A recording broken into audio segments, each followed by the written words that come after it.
Assalamualaikum warahmatullahi wabarakatuh. Selamat pagi, selamat siang, selamat sore, dan selamat malam. Halo teman-teman, welcome back to my YouTube channel Yulvia ARN. Nah, kali ini agak sedikit berbeda di YouTube aku karena aku akan mempresentasikan makalah dari tugas sosiologi, yaitu laporan penelitian yang aku ambil judulnya yaitu Teologi Ketupat Lebaran dan Baju Baru. Nah, teman-teman, langsung aja aku akan mempresentasikan mengenai makalah aku yang berjudul Teologi Ketupat Lebaran dan Baju Baru. Sebelumnya aku akan ngejelasin di slide pertama yaitu latar belakang masalah. Yang pertama aku akan ngejelasin pengertian dari teologi. Pengertian dari teologi dalam ilmu agama adalah wacana yang berdasarkan nalar mengenai agama, spiritualitas, dan Tuhan. Dengan demikian, teologi adalah ilmu yang mempelajari segala sesuatu yang berkaitan dengan keyakinan atau ilmu tentang Tuhan. Nah, pada laporan penelitian kali ini, penulis telah membuat laporan penelitian mengenai beberapa teologi, yaitu ketupat lebaran dan baju baru. Tujuan yang ingin dicapai, selain sebagai salah satu tugas mata kuliah sosiologi, penulis ingin menghasilkan laporan penelitian yang dapat dipahami oleh pembaca, dan pembaca juga akan mendapatkan manfaat dari hasil penelitian ilmiah yang telah penulis buat. Next slide yang selanjutnya yaitu rumusan masalah. Yang pertama, mengapa tradisi membuat ketupat pada saat lebaran dilakukan? Yang kedua, mengapa memakai baju pada saat lebaran? Slide selanjutnya yaitu metode penelitian. Nah, aku melakukan metode penelitian melalui wawancara. Aku mewawancarai beberapa informan, yaitu tepatnya 2 informan. Yang pertama, aku mewawancarai informan yang bernama Zurih Antoni, umur 29 tahun dan bertempat tinggal di Tanjung Teladan. Nah, aku mewawancarai mengenai ketupat lebaran.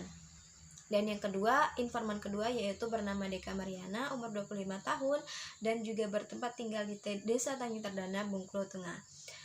Dan aku menanyakan mengenai baju baru pada saat lebaran. Dan selanjutnya yaitu hasil dan pembahasan. Nah, hasil penelitian pada bab hasil dan pembahasan ini diuraikan mengenai hasil observasi, hasil wawancara, dan penelitian. Penelitian ini dilakukan di Desa Tanjung Terdana, Kabupaten Bengkulu Tengah di Provinsi Bengkulu. Nah, sebelumnya aku mewawancarai tadi 2 informan. Yang pertama yaitu mengenai sejarah ketupat lebaran, dan dapat disimpulkan bahwasanya ketupat lebaran itu mempunyai atau memiliki sejarah awal. Aku juga melakukan riset mengenai ketupat lebaran. Sejarahnya yaitu dalam buku Malay Annual Harmonis The Graph, ahli sejarah asal Belanda menyebutkan bahwa ketupat pertama kali muncul pada saat Kerajaan Demak abad ke-15 Masehi.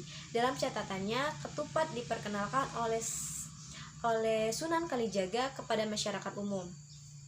Melalui ketupat atau kuliner lokal, ia mengenalkan Islam agar diterima.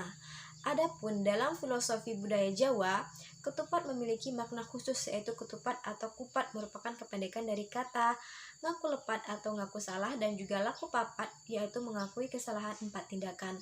Dan pernyataan ini sesuai yang dijawab atau yang dikatakan oleh informan saya. Yang pertama yaitu mengenai ketupat lebaran. Saya menanyakan mengapa ada ketupat lebaran pada saat mengapa ada ketupat, maksud saya pada saat hari lebaran.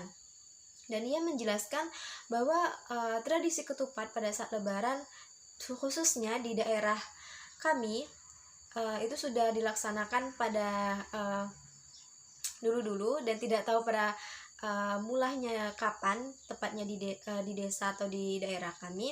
Namun informan menjelaskan bahwa dia pernah melihat atau menonton salah satu video di YouTube menjelaskan mengenai ketupat lebaran yang memiliki filosofi atau makna dari ketupat lebaran yang memaknai dari lebaran itu sendiri, yang sudah saya jelaskan tadi, salah satunya dari filosofi kebudayaan Jawa.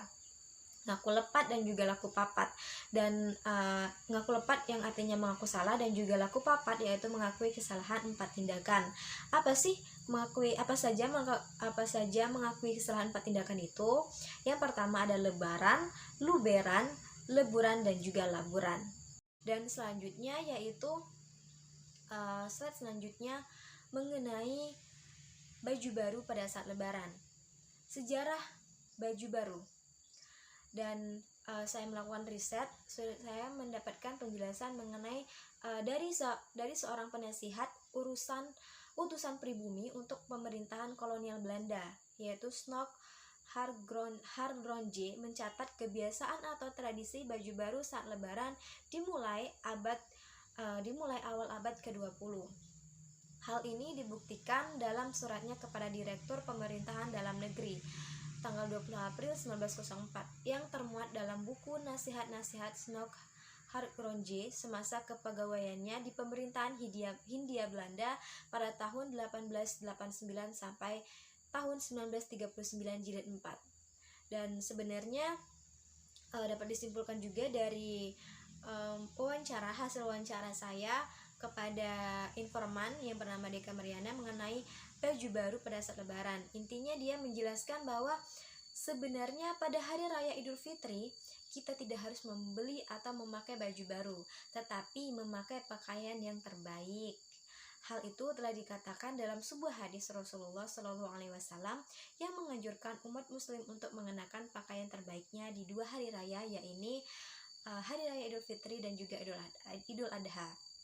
Informan juga menjelaskan bahwa baru yang harusnya kita buat atau harus ada pada saat hari lebaran, yaitu lebih kepada akhlak yang lebih baik, kembali ke hati yang lebih bersih, kembali ke perilaku yang lebih baik, dan kembalinya kita ke fitrah kita, yaitu kembali suci. Itu adalah poin yang dapat diambil dari hasil wawancara mengenai baju baru lebaran.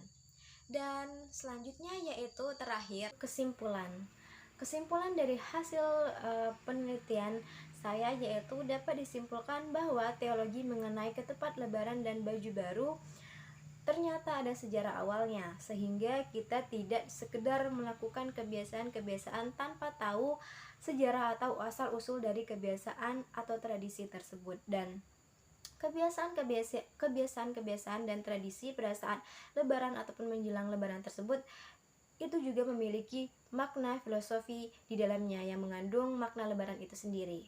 Nah teman-teman, itulah tadi penjelasan mengenai teologi ketupat lebaran dan juga baju baru.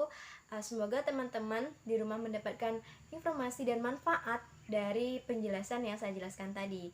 Dan bantu saya dengan like, comment, dan subscribe channel YouTube saya Yulfia ARN. Dan terima kasih. Wassalamualaikum warahmatullahi wabarakatuh.